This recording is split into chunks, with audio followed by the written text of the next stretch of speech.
எங்கள் குடும்ப அழைப்பை ஏற்று பல்வேறு பகுதிகளிலிருந்து வருகை புரிந்திருக்கும் தோழர்கள், உறவினர்கள், நண்பர்கள் அனைவருக்கும் இந்த மாலை நேர வணக்கங்களை உரித்தாக்கி, உந்தன் குடும்பம், உந்தன் வாழ்க்கை, உந்தன் நலன்கள், உந்தன் வளங்கள் என்று மற்றும் வாழ்ந்து போக எண்ணி விடாதே, நீ இருந்து சென்ற கதையை மறக்க பண்ணி விடாதே. உந்தன் குடும்பம், உந்தன் வாழ்க்கை, உந்தன் நலன்கள், உந்தன் வளங்கள் என்று மட்டும் வாழ்ந்து போக எண்ணி விடாதே, நீ இருந்து சென்ற கதையை மறக்க பண்ணி விடாதே. உனக்கு மட்டும் நீ உழைத்தால் உலகம் உன்னை நினைக்குமா? உனக்கு மட்டும் நீ உழைத்தால் உலகம் உன்னை நினைக்குமா? தனக்கு மட்டும் வாழ்ந்து செத்த தனியன் வாழ்வை மதிக்குமா? உந்தன் குடும்பம், உந்தன் வாழ்க்கை, உந்தன் நலன்கள், உந்தன் வளங்கள் என்று மட்டும் வாழ்ந்து போக எண்ணி விடாதே, நீ இருந்து சென்ற கதையை மறக்க பண்ணி விடாதே. சொந்தம் பேசி சொந்தம் வளர்த்து சொத்து நிலங்கள் மனைகள் சேர்க்க, சொந்தம் பேசி சொந்தம் வளர்த்து சொத்து நிலங்கள் மனைகள் சேர்க்க என்று மட்டும் வாழ்ந்து போக எண்ணி விடாதே, நீ இறந்த பின்னும் உலகம் இருக்கும் மறந்து விடாதே. அன்னை மொழியும் அன்னை நிலமும் அனைத்து மக்களும் வாழ நினைக்கும் உன்னை உலகம் மறப்பதில்லை, ஒதுங்கி விடாதே. அன்னை மொழியும் அன்னை நிலமும் அனைத்து மக்களும் வாழ நினைக்கும் உன்னை உலகம் மறப்பதில்லை, ஒதுங்கி விடாதே. நீ உழைக்கும் உழைப்பில் உலகம் செழிக்கும், பதுங்கி விடாதே என பாடிய பாவலர் ஐயா பெருஞ்சித்தனார் அவர்களின் வரிகளுக்கேற்ப சமுதாயத்தில் கோடிக்கணக்கான பேர் இதுவரை பிறந்திருக்கிறார்கள், இறந்திருக்கிறார்கள். அவர்களையெல்லாம் இந்த உலகம் நினைவில் வைத்திருப்பதில்லை. ஒரு திருவள்ளுவரைத்தான், ஒரு கம்பனைத்தான், ஒரு மார்க்சைத்தான், ஒரு பெரியாரைத்தான், ஒரு அம்பேத்கரைத்தான் இந்த சமூகம் கொண்டாடுகிறது. அப்படி என்றால் கோடிக்கணக்கான பேர் பிறந்து மறைந்த இந்த உலகத்தில் ஒரு சிலர் மாத்திரமே தனித்து தெரிகிறார்கள் என்று சொன்னால் அவர்கள் எல்லாம் இந்த சமுதாயத்தை பற்றி சிந்தித்தவர்களாக இருக்கிறார்கள். அந்த வகையில் இங்கே எங்களது தாய், நாங்கள் இந்த அளவுக்கு சமூக பொறுப்போடு இருப்பதற்கு அவர் காட்டிய அந்த உழைப்பு, அவர் எங்களை வளர்த்த விதம், அவர்களுக்கு இருந்த அந்த நேர்மை பண்பு, எளிமை பண்பு, அதெல்லாம் இயல்பாகவே எங்களுக்குள் ஒட்டி கொண்டது. அதுதான் காரணம். எனவே இன்றைக்கு இந்த தாய்க்கு அந்த அம்மா என்ன செஞ்சு கிழிச்சிட்டாங்க, அவங்க என்ன பெருசா வெட்டி முடிச்சிட்டாங்க, அவங்களுக்கு எதுக்கு இவ்வளோ பெரிய விழான்னு சொல்லிட்டு பல பேர் நினைக்கலாம். ஆனால் இன்று இருக்கக்கூடிய சமூக அமைப்பில், சமூக சூழலில் இந்த அளவிற்கு மக்களுக்காக பாடுபடக்கூடியவர்கள், மக்களை நேசிக்கக்கூடியவர்கள், அவர்களை பார்ப்பதே அரிதாக மாறிவிட்டது. அது ஒரு பிழைக்க தெரியாதத்தனம், கட்சின்னு போறான், பிழைக்க தெரியாதவன், குடும்பத்தை பார்க்கல, இப்படின்ற ஒரு கருத்து இன்றைக்கு சமூகத்தில் மிக ஆழமாக வேரூன்றிருக்கிறது. ஆனால் யாரெல்லாம் இந்த சமுதாயத்திற்காக பாடுபட்டார்களோ அவர்களால் தான் அந்த ஊருக்கு ரோடு வந்திருக்குது, அந்த ஊருக்கு பள்ளிக்கூடம் வந்திருக்குது. யாரெல்லாம் இந்த சமுதாயத்தை பற்றி சிந்தித்தார்களோ அவர்களால் தான் தெரு லைட்டே வந்திருக்குது, அவர்களால் தான் அந்த ஊருக்கே கரண்ட் வந்திருக்குது. இதை பற்றி யாருமே ஆழமாக சிந்திப்பதே இல்லை. ஆனா அந்த ஊருக்குன்னு ஓடுறவன் தான் பிழைக்க தெரியாதவன். இவ்வளவு முரண்பாடான விஷயம். எனவே இதையெல்லாம் நாம் மாற்ற வேண்டும். அந்த கருத்தியலை, ஒரு பிழைப்புவாத கருத்தியலை சமூகம் முழுக்க விதைத்திருக்கிறார்கள். மக்களுக்காக உழைப்பவர்கள் கேலி பேசப்படுகிறார்கள், இழிவுபடுத்தப்படுகிறார்கள், பிழைக்க தெரியாதவர்கள் என்று அவமானப்படுத்தப்படுகிறார்கள் என்று சொன்னால் எங்கோ ஒரு கோளாறு நாம் வாழக்கூடிய சமூகத்தில் இருக்கிறது. அதை இந்த புறையோடி இருக்கக்கூடிய அந்த கருத்தியல் மீது ஒரு மாபெரும் சுத்தியலை நாம் அடித்து அதை நுறுக்க வேண்டியவர்களாக இருக்கிறோம். மக்களுக்காக உழைப்பவர்களை போற்ற வேண்டியவர்களாக இருக்கிறோம், மதிக்க வேண்டியவர்களாக இருக்கிறோம். ஒரு காலத்தில் அப்படிதான் இருந்துச்சு. 1970களில் கம்யூனிஸ்ட் கட்சியில ஒருத்தர் இருக்கிறார் சொன்னா அவரை வித்தியாசமாக பார்த்த இதே சமூகம் தான் இன்றைக்கு கம்யூனிஸ்ட் கட்சியில் இருப்பவன் பிழைக்க தெரியாதவன் என்று பேசப்படுகிறது என்று சொன்னால் ஒரு மலிவான ஒரு கூட்டத்தை இந்த சமூகம் உற்பத்தி செய்திருக்கிறது. ஒரு திரைப்பட மாயையில், ஒரு பொய்யான போலியான கவர்ச்சி விளம்பரங்களில் இன்றைக்கு ஒரு பெரிய கூட்டம் உருவாக்கப்பட்டிருப்பதால் உண்மையாக உழைக்கக்கூடிய கம்யூனிஸ்டுகள், உண்மையாக உழைக்கக்கூடிய அம்பேத்கரிஸ்டுகள், உண்மையாக மக்களுக்காக பாடுபடக்கூடிய பெரியாரிஸ்டுகள் கேலி பொருளாக மாற்றப்பட்டிருக்கிறார்கள். அதையெல்லாம் நாம் புறம் தள்ளி சமூகத்துக்காக பாடுபடுவர்கள், அவங்க எந்த தத்துவத்தை ஏற்றுக்கொண்டவர்களாக இருந்தாலும் அவர்களை நாம் மதிக்க வேண்டும். அப்படிப்பட்ட ஒரு உயர்ந்த பண்பை சமூகத்திற்கு நாம் கொடுக்க வேண்டும், கற்றுத்தர வேண்டும். பொதுச்செயலர், எங்களுடைய கட்சியின் தமிழ்நாடு மார்க்சிஸ்ட் கட்சியின் பொதுச்செயலர் கார்மன் தான் சொல்வார், சமூகமே இன்றைக்கு நோய்வாய்ப்பட்டிருக்கிறது, சிந்தனை ரீதியாக நோய்வாய்ப்பட்டிருக்கிறது என்று சொல்வார். அவர்களுக்கு எஜுகேட் பண்ணணும், அவர்களுக்கு நாம் கற்றுக் கொடுக்கணும். ஒரு நேர்மையின் பின்னால் நிற்பது சரியானது என்பது பெரும்பான்மை மக்களுக்கானது. இதை நாம் மக்களுக்கு போதிக்க வேண்டியவர்களாக இருக்க வேண்டும். இங்க நான் புரட்சியாளர் என்று நீங்கள் சொல்லிக் கொள்ளாதீர்கள். இங்க யாருக்கும் புரட்சிகளாம் உங்களுக்கு யாருக்கும் அந்த வேலையெல்லாம் யாரும் தரல. மக்களுக்கு பாடுபடக்கூடிய ஒரு எளிய தொண்டனாக நீங்கள் இருங்கள். மக்கள் உங்களை தேர்வு செய்ய வேண்டும், அந்த மாதிரி உங்களுடைய பணிகளை அமைத்துக் கொள்ளுங்கள் என்று சொல்வார். அப்படிப்பட்ட ஒரு மகத்தான தலைவன் வாழும் காலத்தில் நாம் எல்லாம் வாழ்கிறோம், நாங்கள் எல்லாம் இருக்கிறோம் என்பதை பெரிய ஒரு பேராக கருதி அம்மா எல்லம்மா அவர்கள் எங்களை வளர்த்த விதம், அவர் எங்களுடைய தந்தைக்கு கட்டுப்பட்ட ஒரு மனைவியாக, அதே நேரத்தில் அவங்களுக்குள்ள ஒற்றுமை இருந்தது. விவசாய வேலை எல்லாமே தெரியும், எழுத படிக்க தெரியாதுன்னு சொல்லிட்டு அவங்க நினைச்சுக்குவாங்க. ஆனா அவங்களுக்கு எல்லாமே தெரியும். அப்பா 5ஆம் கிளாஸ் தான் படிச்சாரு, ஆனா உலக அரசியலும் பேசுவார். அவர் பேசின அரசியல் தான் எங்களை அரசியல்வாதியா மாத்துச்சு. அப்போ எங்க அண்ணன் வந்து எனக்கு முன்மாதிரி அது ரோல் மாடல். ஆனா அவருக்கு தெரியாது தம்பிக்குள்ள நாம் ஒரு விதையாக விழுந்திருக்கோன்றது அவருக்கு தெரியாது. எங்க அண்ணி அவங்களுடைய அந்த பொருளாதார அந்த ஒரு கான்சியஸா இருப்பாங்க. இப்போ பண விஷயத்த எல்லாத்தையுமே அவங்க எழுதி வைப்பாங்க. நான் அதெல்லாம் ரொம்ப வீக்கு, பண விஷயத்துல ரொம்ப வீக்கு. ஆனா எங்க அண்ணி வந்து எல்லா விஷயத்தையுமே நோட் பண்ணி வைப்பாங்க. அதை நான் அவங்களுக்கு கத்துக்கிறேன். அப்ப யாருமே வந்து ஒவ்வொரு மனிதருமே இந்த உலகில் தனித்துவமானவர்கள் தான். ஒவ்வொரு மனிதருமே அடுத்த மனிதர்கள் தாக்கத்தை ஏற்படுத்திக் கொண்டிருக்கிறோம், நம்ம அறிந்தும் அறியாமலும். அப்படி என்னை பொறுத்தவரை நான் பெங்களூரில் வேலை செய்த போது அங்க கம்யூனிஸ்ட் கட்சி நானா போய் இணைஞ்சுக்கிட்டேன். இந்திய கம்யூனிஸ்ட் கட்சி நானா போய் இணைஞ்சுக்கிட்டேன். அப்படி வேலை செஞ்சுட்டு இருக்கும்போது அதன் பிறகு புரட்சிகர இளைஞர்களின் தொடர்பு கிடைக்கிறது. அதுல வந்து நான் குடியிருந்த பகுதியில் நாகவர பகுதியில் நானும் என்னுடைய மனைவி ஜீவாவும் அங்க ஒரு கிளாஸ் கம்பெனில வேலை செஞ்சுட்டு இருந்தோம். அந்த கிளாஸ் கம்பெனில வேலை செய்யும் போது அங்க இருந்தக்கூடிய ஒரு 400க்கும் மேற்பட்ட தொழிலாளர்களுக்கு 25 ஆண்டுகள் 40 ஆண்டுகள் வேலை செய்தவர்களுக்கு அவர்கள் நான் கம்பெனி இழுத்து மூட போறேன், இனிமே இந்த கம்பெனில எந்த ஒரு உற்பத்தி நடக்காது, நான் இழுத்து மூட போறேன்னு சொல்லிட்டு அந்த கம்பெனில அவங்க வந்து 15,000 எவ்வளோ 40 ஆண்டுகள் வேலை செய்தவர்களுக்கு 25,000 50,000 அவர்கள் செட்டில்மெண்ட் கொடுத்தாங்க. இதை அங்க கூட வேலை செஞ்ச தொழிலாளர்கள் சொன்னாங்க, இதை நாம் ஏதாவது செய்ய முடியுமா அப்படின்னு சொல்லிட்டு. சரிங்க, நான் வந்து தமிழர்கள் வந்து கன்னடம் பேசினா கன்னடக்காரர்களே ஆச்சரியப்படக்கூடிய நான் கன்னடம் பேசுவேன். அப்ப ஏன்னா தமிழர்களுக்கே ஒரு இயல்பான பண்பு அது. நம்ம தமிழ் தாய்மொழியில தெளிவா இருந்தோம்னா அந்நிய மொழியில தெளிவா இருக்க முடியும்.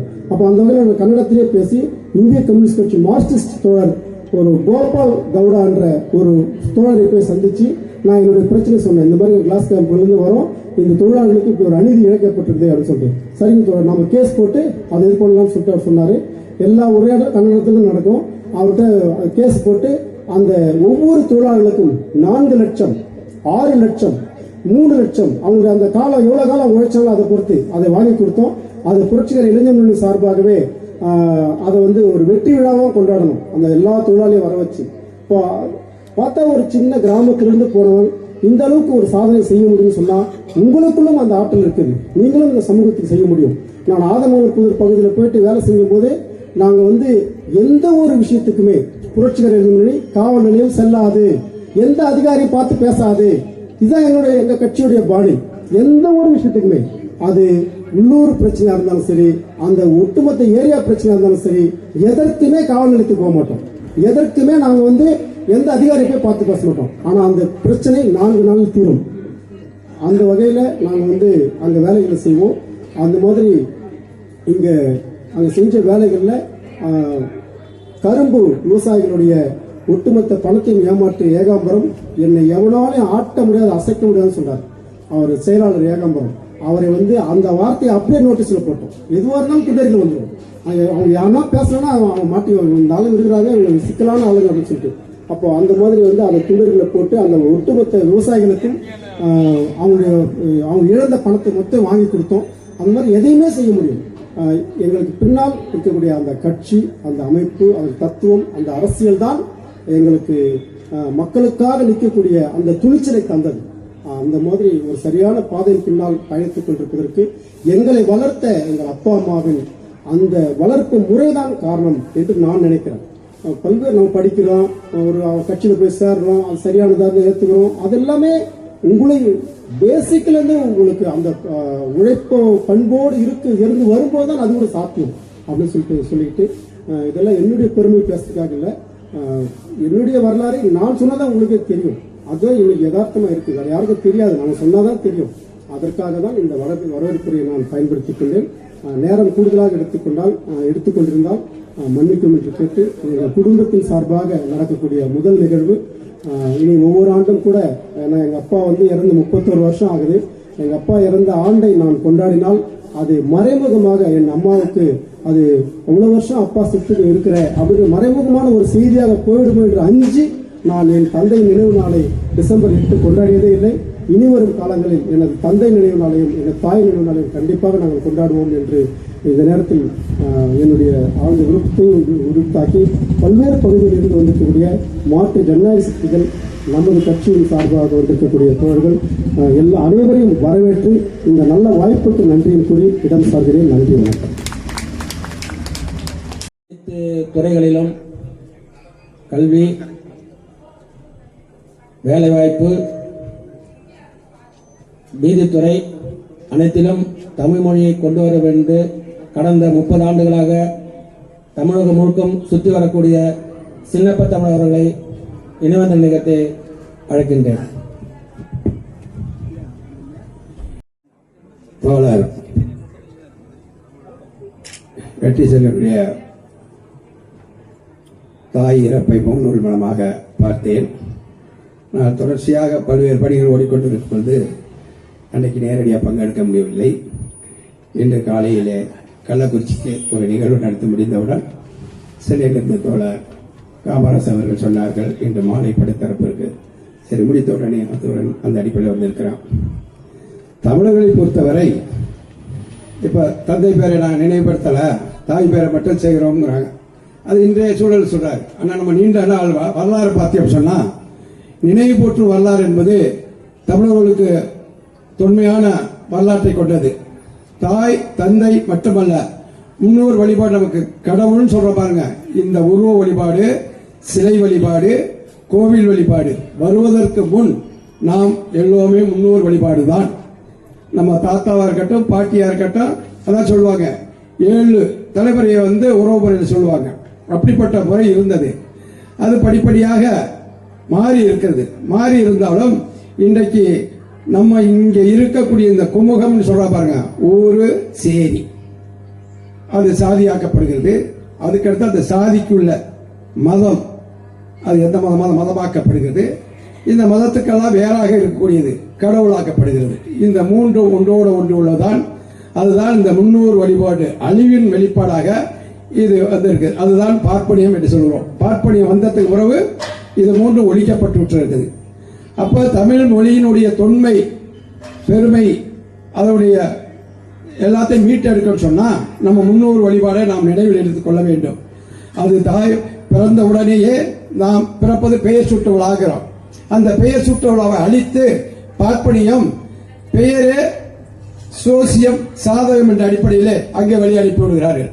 வழி அனுப்பது உடனேயே நம்மளுடைய முன்னோர் வழிபாடு சொல்ல 3 தலைமுறைக்குள்ள தாத்தா பாட்டி ஆச்சுன்னா அந்த பேர், பெண் குழந்தையா இருந்தா பாட்டி பேரை வைப்போம், ஆண் குழந்தையா இருந்தா தாத்தா பேர் வைப்போம். அது தமிழ் பெயரா இருக்கும். 3 தலைமுறைக்கு முன் உள்ள பேர் அதனுடைய தொடர்ச்சி வரும். அப்ப இப்படிப்பட்ட நிலையை அழிச்சு இவர்கள் நேரா தமிழுக்கு எதிரானது லாவில் பேர் சொல்ல தொடங்காது, தொடங்காது, இப்பு புள்ளி எழுத்துல தொடங்காது. ஆனா இந்த சோசி சாத அடிப்படையில் அதுதான் தொடங்க வச்சு லட்சுமி, ரத்தினம், பிரியா இப்படி சொல்லி நம்மளுடைய அடிப்படையான மூலக்கூறை ஒழித்து பார்ப்பனியை நிலைநிறுத்தி இருக்கு. இது ஒண்ணு. இரண்டாவதாக வழிபாடு, முன்னோர் வழிபாடு என்பது அது தொட்டாத்திட்டு அங்க போகாத இங்க போகாத அப்படிங்கிறது இல்லை. ஒரு வீட்டுல இப்ப தோழர் சொன்னார் பாருங்க, அண்ணனாக இருந்தாலும் அண்ணனுடைய துணைவியார் எப்படி எங்களுடைய குடும்பத்தை பராமரித்துக் கொள்கிறார்கள், அவருடைய நற்பண்புகளை எப்படி எப்படின்னு சொல்லி தோத்துக் கொள்ற மாதிரி அந்த கூட்டு குடும்பமா இருந்துச்சு அப்பெல்லாம். இப்ப எங்க வீட்டுல இருக்கும் 6 பேருக்கு திருமணம் பண்ணி அவர்களுக்கு பேரம் பேத்தி பிறக்கிற வரைக்கும் கூட்டம் இருந்துச்சு அன்றைக்கு நிலை.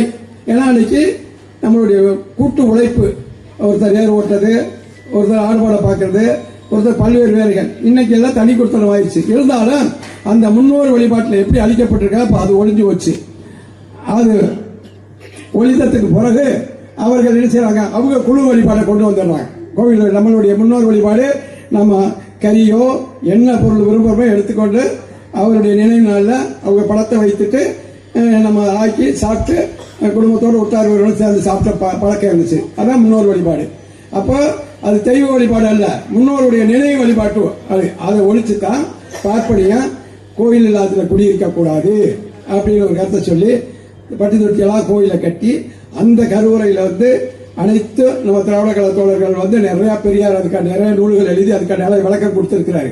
அவங்க கட்டி நீ உட்காந்துக்கிட்டு நீ கட்டண வெளியில போட சொல்லி தீட்டுன்னு சொல்லிட்டு நீ 3 விதமான வழிபாட்டு முறையை கொண்டாந்துட்டான். அப்ப நம்ம வீட்டில் அப்படி கிடையாது. நம்ம சித்தப்பா பெரியப்பா மாமா மச்சான் அண்ணன் தம்பி பெரியப்பா விட்டார்கள் சேர்ந்து சமைத்து சாப்பிட்ட முன்னோட நினை போட்டு வழிபாடு போய் இப்ப வழிபாடு வந்து அப்படி போய் நிற்குது. ஊருக்கு ஒன்று சேரிக்கு ஒன்று கோவில் வழிபாட்டம் வாசல் நின்று கருவறையில் நின்று அவன் கருவறையில் உட்காந்துருப்பான். அதோட சேர்ந்து நம்ம மொழியும் போயிடுச்சு. எப்படி பெயர் சொல்ல போச்சோ வழிபாட்டில் நம்ம முன்னோடு நம்ம தாய் தந்தை முன்ன நினைவு போடும்போது மனசுல நினைச்சு பின்பற்றுவோம். ஆனா இன்றைக்கு அந்த வழிபாட்டிலேயே சமஸ்கிருத ஒழிச்சத்தான் அந்த கடவுள் தெரியும் அப்படிங்கிற பண்ணிட்டு நீ தமிழ்நாடு தமிழர் மட்டும் இல்ல இந்திய துணைக்கண்டம் முழுவதும் எல்லா கருவறையிலையும் அயல்மொழி தான் ஒழிச்சுக்கிட்டு இருக்கு, சமஸ்கிருதம் மட்டும். தமிழ்நாட்டில் மட்டும்தான் பெரியார் வந்ததுனால புலவர்கள் வரிசையில் அதனுடைய தொடர்ச்சியாக பெரியார் அவர்கள் கருவறையில் தமிழ் வேணும்னு சொல்லிட்டு அந்த சமஸ்கிருதத்தை இயக்கம் கண்டு இன்னைக்கு ஓரளவு முன்னேறம் கருவறையில் வந்து அனைத்து சாதியார் ஆளுங்கள் நிலைக்கு ஒரு நிலை பேரளவுக்கு அது இருக்கு. இப்படிப்பட்ட நிலையில் நம்ம அந்த நினைவு போட்டுவது தாய் தந்தையர் மட்டுமல்ல நம்மளுடைய பெயர் சூட்டு விழாவையும் நாம் விழாவாக நடத்தி இந்த பெயரில் சில புலவர் அறிஞர்களாக வருவாங்க கூட்டி சொல்லும்போது எப்படி இப்படி பேர் வைக்கணும் எப்படி இப்படி வைக்கணும் சொல்லி விலைக்கு சொல்லும்போது வரும். இன்றைக்கு நாங்கள் ஒரு 14 பேருக்கு 12-10 முதல் மதிப்பெண் தேர்வு போட்டோம். 14 பேரும் அந்த புலவர்கள் சொன்னாங்க ஒரு பேரு கூட தமிழ் இல்லை. முன்னாடியா சொல்லுவாங்க இது வடமொழி பேரு அப்படின்னு சொல்லி, இது கிறிஸ்தவ பேரு, இது இஸ்லாமிய பேர் சொல்லி. இன்றைக்கு வைக்கக்கூடிய பேரு வடமொழி பேருன்னு சொல்ல முடியாது. ஸ்ரீ அப்படிங்கிறான். ஸ்ரீனா பொருள் என்ன தெரியாது. அந்த ஸ்ரீயை சுருக்கி பிரியாவுக்கு இப்படி ஸ்திரீ ஸ்திரீ அப்படின்னு சொல்லி வடமொழி பேரும் பொருள் இல்லாத பேரா நீ போயிட்டு இருக்குது. அப்ப இந்த நிலையில நம்ம பார்ப்பனிய இந்த 2வது ஒழிச்சிருக்கு வழிபாட்டு முறையில. 3வதாக நீங்க கல்வியில நீங்க தமிழ் இருந்துச்சுன்னா தமிழ் வழியை படிக்க கூடாது. அது தேவை எல்லாமே நிறைய சொல்லியிருக்கு. காலால் கேட்டா ஈயச்ச காத்தி ஊத்து, நாக்கால் சொன்னா நாக்கு அரு, இப்படி எல்லாம் சொன்ன காலம் போய் நமக்கு வெள்ளைக்கார காலத்திலேயே நீதி கட்சி 1920 பார்க்கலாம். இந்திய துணைக்கண்டம் முழுவதும் 7 மாகாணங்களை பிரித்து வாழ்ம்போது சென்னை மாநிலத்தில் ஏறக்குறைய 76 சாதிகள் ஏறக்குறைய ஒரு 7 தேசிய இனங்கள் உள்ளடக்கி ஆண்ட போது அன்னைக்கு தமிழ்ல வந்து கிடையாது, தெலுங்குல கிடையாது, கன்னடம் கிடையாது, மலையாளம் கிடையாது, அனைத்து இதுக்கு ஒரு கட்டுப்பாட்டு இருந்துச்சு.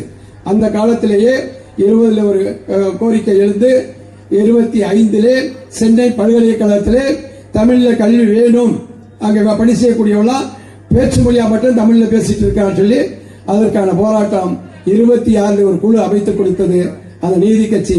1926 1 முதல் 10ஆம் வகுப்பு வரைக்கும் தமிழிலே படிக்கலாங்கிற ஒரு சட்டத்தை போட்டார்கள். இன்றைக்கு அதன் மூலமா தான் நாம் பட்டி தொட்டி எல்லாம் வீட்டுக்கு ஒரு பட்டதாரி இல்லாத வீடு இல்லை. இந்த நினைவு ஒற்ற நாள்ல நம்ம தோழர் சொன்னாங்க தாய் தந்தைகள் தாய் 99 100 விழுக்காடு முன்னோர்கள் படிக்கல, தந்தை ஏதோ இங்க இருந்து கையில் தொடங்கினா அந்த வீட்டுக்கு போய் நிற்கும் அப்படி இருந்து தோணுச்சு. ஆனா இன்றைக்கு எல்லார் வீட்டிலையும் அனைத்து வீட்டில பட்டதாரி இல்லாத வீடு இல்லைங்கிற அளவுக்கு வந்துருச்சு. ஏன்னா அந்த அளவுக்கு கல்வி முதல் வகுப்பிலிருந்து இப்ப இன்னைக்கு உயர்கல்வி வரைக்கும் இளவய கல்வி, இளவய சீருடை, இளவய பைய புத்தகங்கள் அனைத்துமே அது கூடுதலாக மாணவர்களுக்கெல்லாம் இப்ப தாய் தந்தை இழந்த மாணவர்கள் சொல்லி பல்வேறு திட்டங்களை சொல்லி உதவித்தொகை கொடுத்து ஓரளவு பெரிய வளர்ச்சி அடைந்திருக்கிறோம். இந்த இடத்துல தான் நாம் இந்த நாள் உருவாக்கியது. இங்க சாதிய ஒடுக்குமுறைக்கு தொண்டார் சொன்னார் பாருங்க. தமிழ்நாடு மார்க்சிய லெனினிய கட்சி தான் இந்த 150 100 ஆண்டு கால பொது உடைமை இயக்க வரலாற்றிலேயே முதல் முறையாக இங்கே தேசிய இனங்கள் என்பது வெறும் மொழியாக இனமாக நாடாக இல்லை, தேசிய ஒடுக்குமுறையாக பார்ப்பனிய ஒடுக்குமுறை, அது தேசிய ஒடுக்குமுறையாக சாதிய ஒடுக்குமுறையாக இருக்கிறது. சாதிக்கிலும் வர்க்கம் இருக்கிறது.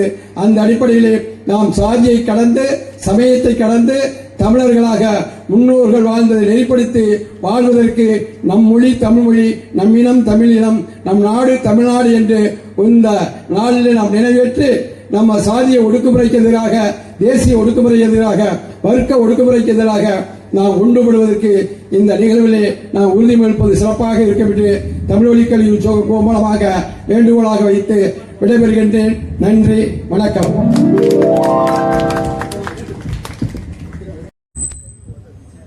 மொழிதான் எல்லாவற்றையும் நமக்கு சொல்லி தந்தது, முகவரி தந்தது என்கிற வகையிலே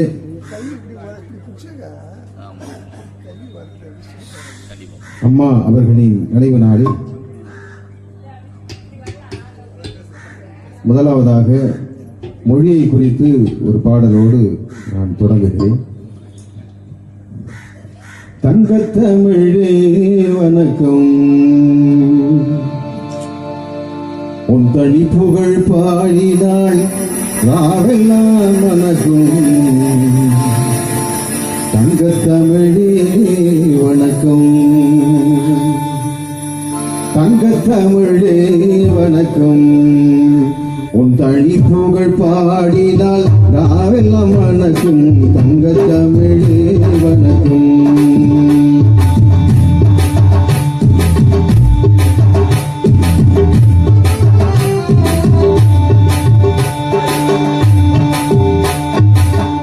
தமிழே வணக்கம், உன் தனி புகழ் பாடினால் நாவெல்லாம் வணக்கம்.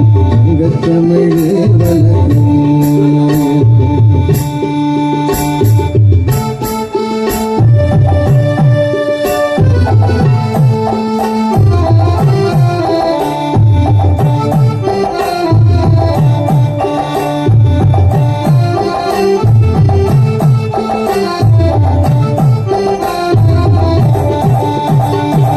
மதுரை நகர் தங்கத்தாய் மடியிலே தவழ்ந்தாய், வள்ளுவன் இழந்தோன் வழிபட மறந்தாய்.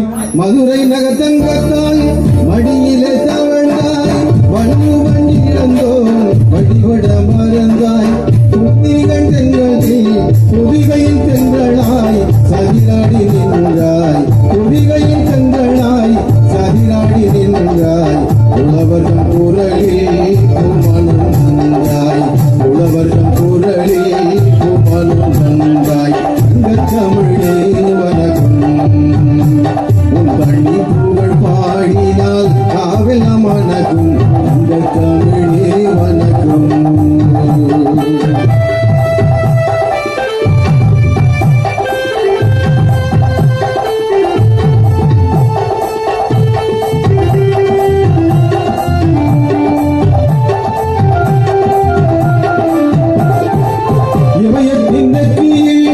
இளங்கரை குவித்தாய், ஈழத்தில் கடம்பத்தில் கோலோச்சு சென்றாய். இமயத்தின் நெற்றியில் இளங்கரை குவித்தாய், ஈழத்தில் கடம்பத்தில் கோலோச்சு சென்றாய். தமிழென்ற பெயர் மாறி தமிழென்று வந்தாய், தமிழென்ற பெயர் மாறி தமிழென்று வந்தாய்.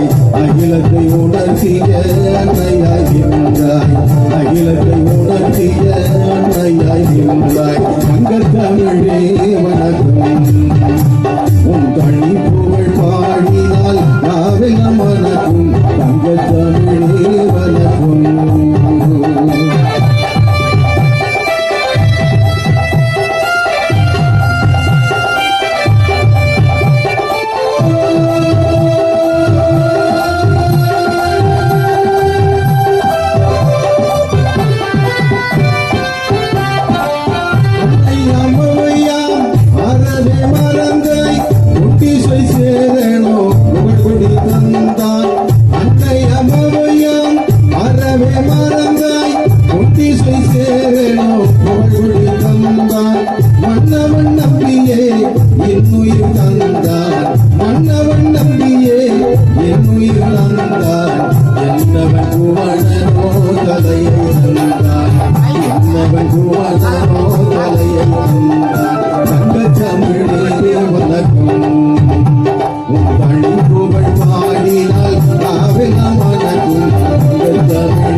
நினைத்தவள் நீயே, நிலைத்திடும் உயிராக இருப்பவள் நீயே.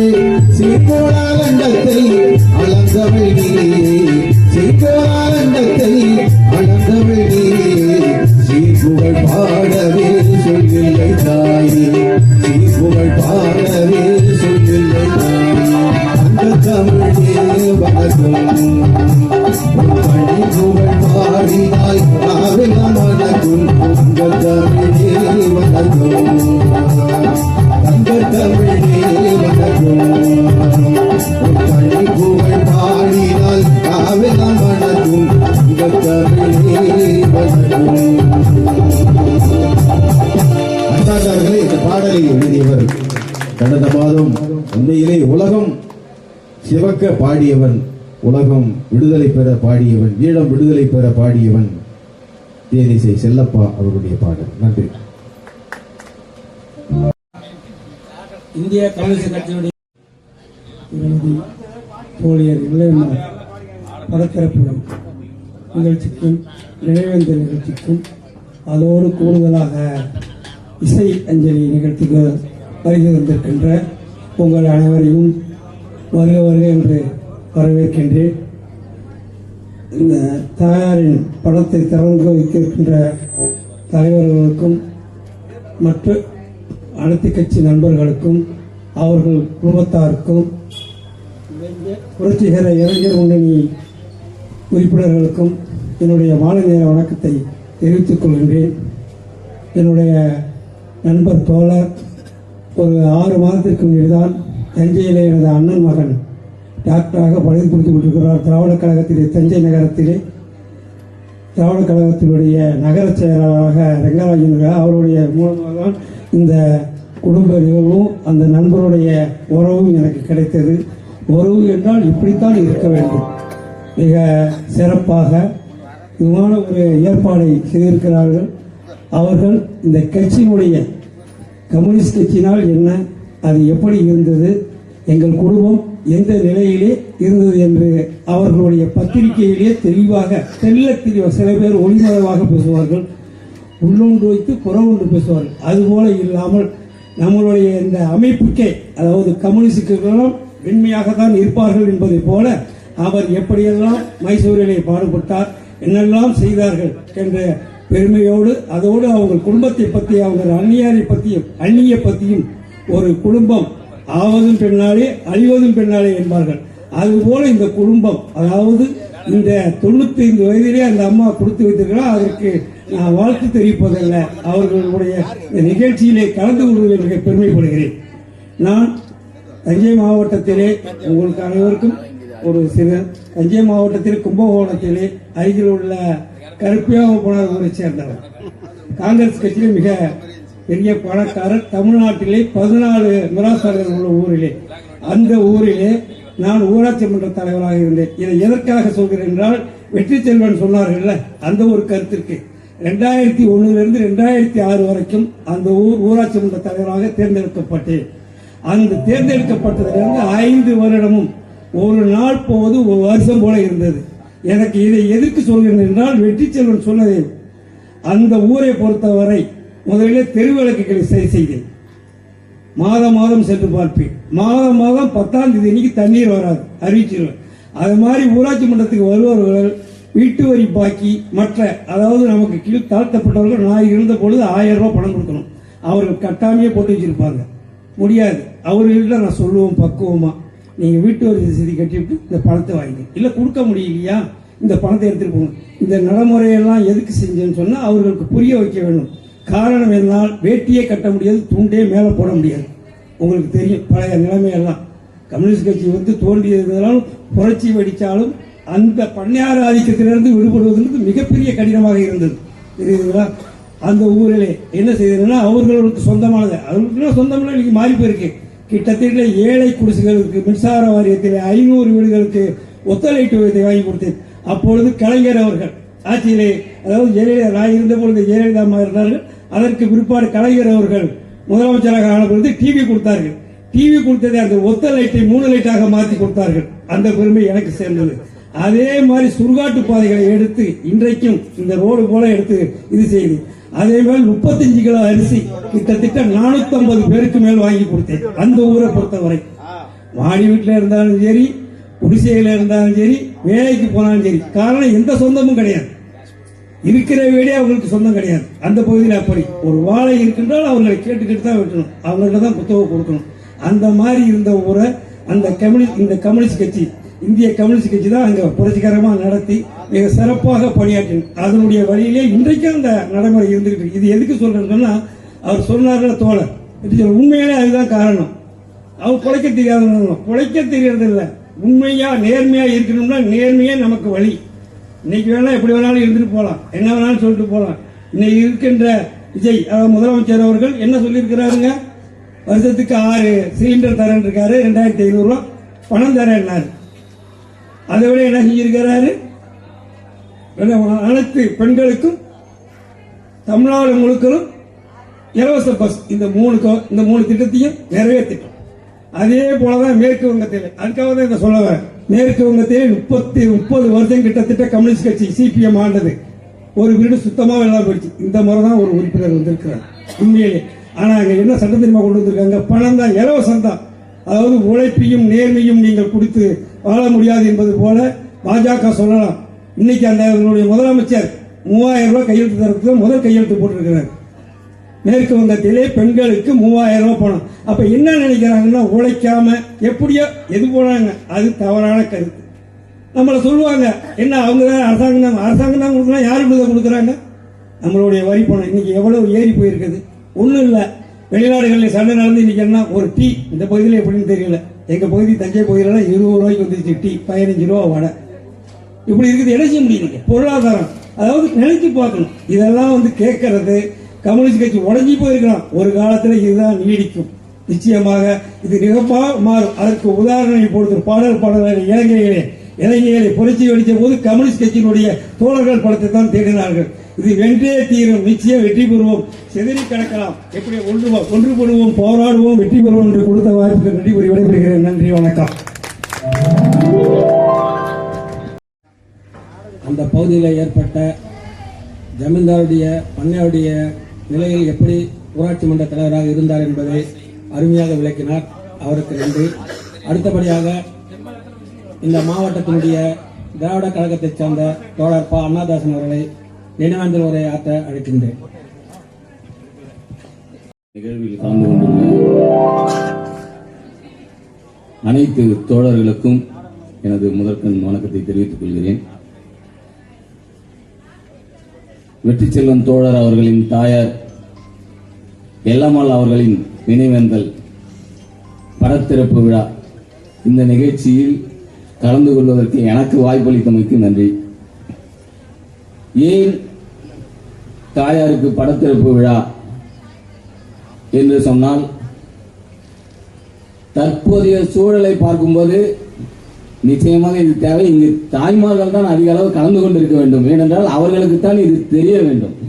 ஒரு தாயார் எந்த அளவுக்கு தனது குழந்தைகளை ஈன்றது மட்டுமல்ல, அவர்களை வளர்த்து நல்ல ஒரு பிள்ளையாக இந்த நாட்டுக்கு வழங்குவது அவர்களுடைய வேலை, அவர்களுடைய பணி.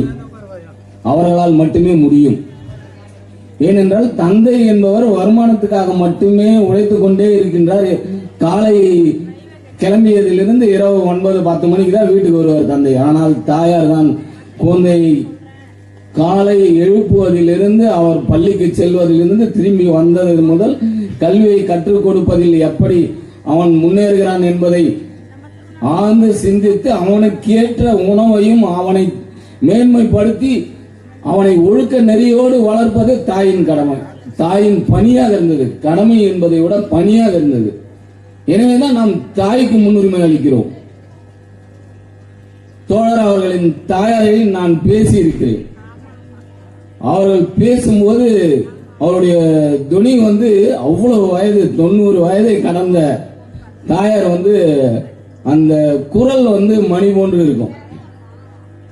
அதுல அவர் இப்போதைய பிள்ளை எப்படி இருக்க வேண்டும் என்பதை மட்டுமே எதிர்பார்த்து பேசுவார். இப்படி இருந்தா நல்லா இருக்குமே, இப்படி பண்றாங்களே அப்படின்னு சொல்லிதான் பேசுவாங்க. சோ அவங்க 90 வயதை கடந்தும் தன்னுடைய மகன் எப்படி இருக்கணும், தன்னுடைய பேரப்பிள்ளை எப்படி இருக்கணும் அப்படிங்கிறதுல அவ்வளவு கண்ணு கருத்துமா இருந்தாங்க. தாயின் வளர்ப்பில் தான் பிள்ளைகள் மிகப்பெரிய போராளியாகவும் அறிஞனாகவும் தலைவனாகவும் உருவாக முடியும். நான் இப்ப சமீபத்தில் இந்த தேர்தலுக்கு முன்னாடி நான் பார்த்தேன், இந்த ஒரு இப்ப இருக்கிற பெண்கள் தாய்மார்கள், இந்த ஜெனரேஷன் விசில வாங்கி கொடுக்குது பிறந்த ஒரு 6 மாத குழந்தை கிட்ட. தான் அக்காவுக்கு ஒரு விசில் வாங்கி கொடுக்கணும்னு சொல்லிட்டு அந்த குழந்தை முன்னாடியே அக்காவுக்கு ஒண்ணு அப்படின்னு வாங்குது. கீ செயின் அந்த கலர்ல வாங்குது. அப்போ அந்த தாயார் இப்ப இருக்கிறவங்க எந்த மனநிலையில இருக்காங்க பாருங்க. சினிமா மோகத்தில் மட்டுமே இருக்கிறாங்க, ரசனை மோகத்தில் மட்டுமே இருக்காங்க. அறிவுத்திறனை ஒருபோதும் அவர்கள் தெரிந்து கொள்ளவில்லை. அதற்கு காரணம் அவரோட தாயார். அந்த தாயார் செய்த தவறு, இந்த தாயார் இந்த குழந்தைக்கு இந்த தவறை செய்து கொண்டிருக்கிறது. இந்த குழந்தையை நாம் எப்படி மீட்டெடுப்பது? அதுதான் நம் தோழர்களுடைய கடமையாக இருக்கிறது. அந்த தாய்க்கு பதிலாக நாம் தாயாக மாற வேண்டியதா இருக்கு. அந்த குழந்தைகள் இப்போதே விசிலை அடி என்பதை விட்டு விசிலை அடி என்ற கோணத்தில் இப்போதைய தாய்மார்கள் சென்று கொண்டிருக்கிறார்கள். அதனாலதான் இன்றைய நிலைமை, இந்த அரசு அமைவதில் ஏற்பட்டுள்ள சிக்கல் இன்னும் ரீல்ஸாகவே ஓடிக்கொண்டிருக்கிறது. நிஜ ஆட்சியாக இன்று வரை இல்லை, ரீல்ஸ் ஆட்சியாக மட்டுமே போகிறது. இன்றைக்கு கூட நாம் பேசும்போது அவர் சொல்லுகிறார், திருச்சியில ஒன்னு டிவிக்கே, இன்னொன்னு டிஎம்கே, மீதி எல்லாம் அல்லு சொல்லு அப்படிங்கிறாரு. இந்த வார்த்தைய திரைப்படத்துல தான் கேட்டிருக்கோம், அல்லு சொல்லு. ஒரு தமிழக முதல்வர் இந்த வார்த்தையை பேசுறாருன்னா இப்ப இருக்கிற குழந்தைங்க அதை என்னவா எடுத்துக்கும்? அது எப்படி நல்ல கருத்து மிக்க ஒரு குழந்தையா வளர முடியும்? இன்றைய அரசியல் என்ன என்பதே புரியாமல் இப்போதைய பெண்கள் இருக்கிறார்கள். இந்த நிலை மாற வேண்டும். அதுதான் தாய்க்கு நன்றியாக இந்த படத்திறப்பு விழா செய்கின்றோம். எனவே இப்போதைய சூழலுக்கு தாய்மார்களின் பணியாக இருப்பதை மீட்டெடுக்க வேண்டும். அடுத்து நாம் இதற்கு முன்பு இருந்த திராவிட மாடல் ஆட்சி என்னெல்லாம் செய்திருக்கிறது என்பதை நாம் மக்கள் முன் கொண்டு போய் சேர்க்க வேண்டும். ஒரு தாயின் பணியாக திராவிட மாடல் ஆட்சி நடைபெற்றது. எப்படி என்று சொன்னால், இன்றைக்கு கூட என்னுடைய மகன் தொலைபேசியில் பேசும்போது அவர் பேசுகிறார், உண்மையிலேயே இப்போது இருக்கின்ற கல்வி நடைமுறையில் திராவிட மாடல் ஆட்சி செய்துள்ள மிகப்பெரிய பங்களிப்பு இப்போதான் அவனுக்கு புரிந்திருக்கிறது. நான் முன்னாடி சொல்லிக்கிட்டு இருந்தேன், அப்ப அவர் புரிஞ்சுக்கல. கல்வியில் அவன் பயின்ற பள்ளியில கல்லூரியில சற்று ஆசிரியர்கள், அதே பார்ப்பன ஆசிரியர்கள் இருந்ததுனால அவையெல்லாம் அவர்கள் மழுங்கடித்து விட்டார்கள் மாணவர்கள் மத்தியில். இப்ப வர திங்களோட அவரோட நிறைவு, 4 ஆண்டு கல்லூரி நிறைவு முடிகிறது. கல்லூரி பணி நிறைவு அல்ல, கல்வி நிறைவு. அந்த நிகழ்வில் இப்போதைய, அதனால இது எல்லாமே பாத்தீங்கன்னா தற்போதைய தாய்மார்கள், பெண்கள் அரசியல் என்ன என்றால் என்ன என்பதை புரிந்து கொள்ள வேண்டும். இந்த கள போராளிகள் என்னென்ன பணிகளை செய்திருக்கிறார்கள் என்பதை தெரிந்து கொள்ள வேண்டும். தொடர்ந்து அவர்கள் செய்யும் கள போராட்டத்திற்கு துணை நிற்க வேண்டும். அதை தொடர்ந்து செய்தால் மட்டுமே மீண்டும் நம் தமிழ்நாட்டை மீட்டெடுக்க முடியும். இல்லை என்றால் RSS என்ற கட்டமைப்புக்குள் மீண்டும் போய் சிக்கிக்கொள்ளும். அதற்கான ஏற்பாடுகள் மிக தீவிரமாக நடந்து கொண்டிருக்கிறது. நீங்க பார்க்கலாம், ஒரு பையன் தான் வீட்டில் அப்பா அம்மாவை கோச்சுக்கிட்டு போனா அப்பா அம்மா கிட்ட பேசாம தான் போயிடுவான். நீங்க எல்லாரும் பார்த்திருப்பீங்க நடைமுறை. ஆனா இப்ப பிஜேபியில இருந்து ஒருத்தர் விலகி போறாரு. அனைத்து உறவுகளையும் போய் சந்திச்சு பேசி முடிச்சுட்டு நான் விலகி வரேன் அப்படின்னு சொல்றாரு. அப்படின்னா அவர் எந்த அளவுக்கு RSS அடுத்த பிள்ளையாக வெளியே வருகிறார் என்பதை நாம புரிஞ்சுக்கணும். RSS பிள்ளையாக தான் அவரும் வருகிறார். விஜயும் RSS பிள்ளை தான். ஏற்கனவே காங்கிரஸ் அவரோடு நெருங்கி விட்டது, இருந்தாலும் அவர் RSS பிள்ளை தான். அடுத்த RSS பிள்ளை இப்போது தயாராகி விட்டது. அப்ப அந்த அளவுக்கு நாம் ஏமாளியாக இருந்து கொண்டு இருக்கிறோம். இதற்கு காரணம் தாய்மார்கள் தனது வீட்டில் தனது பிள்ளைகளுக்கு நல்ல ஒரு கருத்தியலை கொண்டு போய் சேர்க்காததும், சீரியலை பார்த்து கொண்டு பிள்ளை படிப்பதை கூட கவனிக்காமல் இருப்பதும் தான் இதற்கு காரணம். எனவே இனிவரும் தாய்மார்கள் தன் பிள்ளைகள் வாழ்வில் எப்படி இருக்க வேண்டும், அவர் ஒரு புரட்சியான மனிதனாக, புரட்சி என்றால் போராட்டம் மட்டுமே அல்ல, சிறந்த நல்ல ஒழுக்கத்தோடு இருப்பவனும் புரட்சியாளன் தான் என்பதை கூறி நிறைவு செய்கிறேன். நன்றி, வணக்கம். உரை ஆற்ற அழைக்கின்றேன். நினைவேந்த உரையாற்றுபவர்கள் நேரத்தினுடைய கருதி சுருக்கமாக ஆற்றுமாறு கேட்டுக்கொள்கிறேன். எல்லம்மாள் அவர்களுடைய நினைவந்த நிகழ்வில் கலந்து கொள்ள அழைத்தமைக்கு மிக்க நன்றி. இந்த நிகழ்வு எங்களுக்கு எல்லாமும் ஆக விளங்கிய தாய் என்ற வார்த்தை மட்டுமே நாம் அனைவருக்கும் ஏதோ ஒரு செய்தியை சொல்கிறது என்று மட்டுமே தோன்றுகிறது. என்ன என்றால், ஒரு தாய் நினைத்தால் ஒரு சமூகத்தையே மாற்றி அமைக்க முடியும். அந்த சமூகத்தை மாற்றி அமைத்த தாய் பெருமைக்குரியவர். ஏனென்றால் நமது வெற்றி செல்வன் அவர்கள் இந்த சமூகத்துக்காக களமிறங்கி போராடி வெற்றி பெற்று குடும்பத்தில் கேள்விக்குறி அந்த நிலைமைக்கு தள்ளப்பட்டதற்கு காரணம் அவர் தாயும் தான். ஆனால் வெற்றி குடும்பத்தில் இல்லை என்றாலும் இந்த சமூகத்தில் வெற்றி பெற்றிருக்கிறார். இந்த சமூக வெற்றி தான் நாளை 100 ஆண்டுகள் அவரை பேசப்படும். இந்த உலகத்தில் புழுக்கள், பறவைகள், ஆடு மாடுகள், மனிதர்கள், மற்ற உயிரினங்கள் எல்லாமே தோன்றுகிறது, மறைக்கிறது. அனைத்திற்கும் வரலாறு உண்டா? இல்லை. இந்த மனித குலத்தில் கூட எத்தனையோ லட்சம் பேர்கள் வாழ்ந்திருக்கிறார்கள், மறைந்திருக்கிறார்கள். ஆனால் வரலாறு உண்டா? சிலருக்கு மட்டுமே உண்டு. அந்த சிலரில் நமது வெற்றி செல்வன் அவர்களுக்கும் பிற்காலத்தில் மிகப்பெரிய அளவில் ஒரு பேசுபொருளாக அமையும் என்று என்னுடைய எண்ணம். அதற்காக அவரை நான் மிகவும் பாராட்டுகிறேன். இந்த நிகழ்வில் மகளிர் அதிகம் இல்லை என்று ஒரு நண்பர் தோழர் சொன்னாங்க. ஆனா உண்மையிலேயே மகளிர் தான் இந்த நிகழ்வில் கலந்துக்கணும். ஏன் அப்படின்னா, நம்மளுடைய ஔவையார் காலத்தில் இருந்த கல்வி, அந்த கல்வியில் பெண்களுக்கான முன்னுரிமை, அந்த சூழலில் இருந்த அந்த பாடல்களின் வரி, நம்ம தமிழ் மொழியின் கலாச்சாரத்திற்கான அடித்தட்டுகள் அனைத்தும் இருந்ததே, அது இடைப்பட்ட காலத்தில் எங்கே போனது? அப்ப இடைப்பட்ட காலத்தில் காணப்படுவதற்கு காரணம் RSS சித்தாந்தத்தை உள்ளடக்கிய பார்ப்பனிய சக்தி.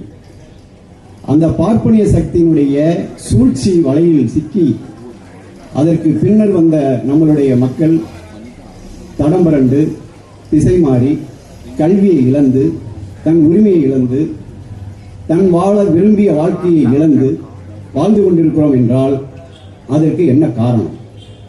நாம் கல்வி நமக்கு கிடைக்காமல் போனதே காரணம்.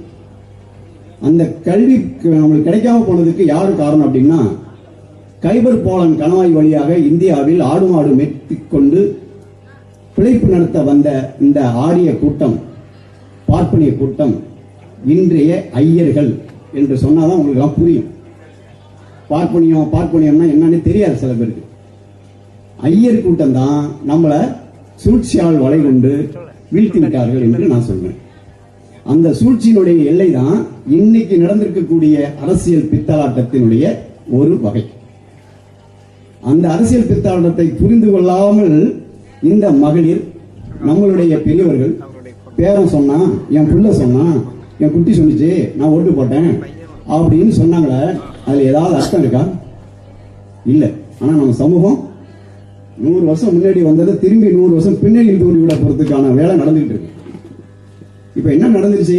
இப்ப ஐயா கடைசியா ஒருத்தர் சொன்னார், RSS அடுத்த குட்டி பிள்ளை ஒண்ணு வெளியே வந்து அரசியல் தொடங்க போகுதுன்னு. அது யாரு தெரியுங்களா? அண்ணாமலை. அது தப்பா சொல்லாதீங்க, அண்ணாமலை. அந்த அண்ணாமலை ஒரு அரசியல் கட்சி ஆரம்பிக்கிறாராம் தமிழ்நாட்டுக்குள்ளார.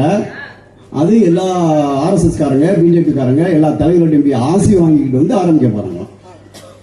அப்ப என்ன அர்த்தம்? பிஜேபி இனிமே தமிழ்நாட்டில் செல்லாது. அப்ப வேறு ஒரு முகத்துக்குள்ளார உள்ள ஊடுருவணும். விஜய் எப்படி ஊடுருவ வச்சோமோ அதே மாதிரி அண்ணாமலை ஊடுருவ வச்சு மக்களை திசை திருப்பி சூழ்ச்சியால் வலைப்பிண்டி மக்களை பழைய நிலைக்கு மீண்டும் அழைத்துச் செல்ல வேண்டும் என்பதே இன்றைய ஆட்சியாளர்கள் நிலையாக இருக்கிறது. அதிலிருந்து நாம் மீட்டெடுக்க வேண்டும் என்றால் இது போன்ற நினைவேந்தல் நிகழ்ச்சிகளில் பெரும்பாலானோர் கலந்து கொண்டு இந்த செய்தியை மகளிர்கிட்டையும் தன்னுடைய மாணவ செல்வங்கள்கிட்டையும் தன் குழந்தைகள்கிட்டையும் சொல்லி அவர்கள் புத்துயிர் ஊட்டி புதிய வழியை அமைத்துக் கொடுத்தால் மட்டுமே நாம் ஒரு நல்ல தேசத்தை நோக்கி பயணிக்க முடியும் என்று நான் கருதுகிறேன். அந்த வகையில் நம்மளுடைய வெற்றிச்செல்வன் அவர்களை இந்த எல்லம்மாள் தாய் அவர்கள் மிக அற்புதமாக வளர்த்து 2 நூற்றாண்டை கடந்தவர்கள், 19ஆம் நூற்றாண்டையும் 20ஆம் நூற்றாண்டையும் அவர்கள் பார்த்திருக்கிறார்கள், கடந்திருக்கிறார்கள். அதனாலதான் அவர்களுடைய வாழ்க்கை முறையில தன்னுடைய குழந்தைகளை எப்படி வளர்க்க வேண்டும், என்னென்ன மாதிரிலாம் இருக்க வேண்டும் என்பதற்கு வெற்றிச்செல்வன் அவர்கள் மிக சிறந்த பண்பாளர். அவர் எப்படி நான் சொல்றேன் அப்படின்னா, தஞ்சாவூர் நிகழ்ச்சிக்கு வாங்க அப்படின்னு சொல்லுவேன். நைட்டு 2 மணிக்கு வருவார். நான் எங்கேயாவது இருப்பேன். ஐயா நான் கொஞ்சம் வெளியில இருக்கிறேன் அப்படின்னா, பரவாயில்ல நான் பஸ் ஸ்டாண்டே இருந்துட்டு காலைல வந்துடுறேன் அப்படின்றார். இந்த எளிமை எங்கேருந்து வந்துருங்க?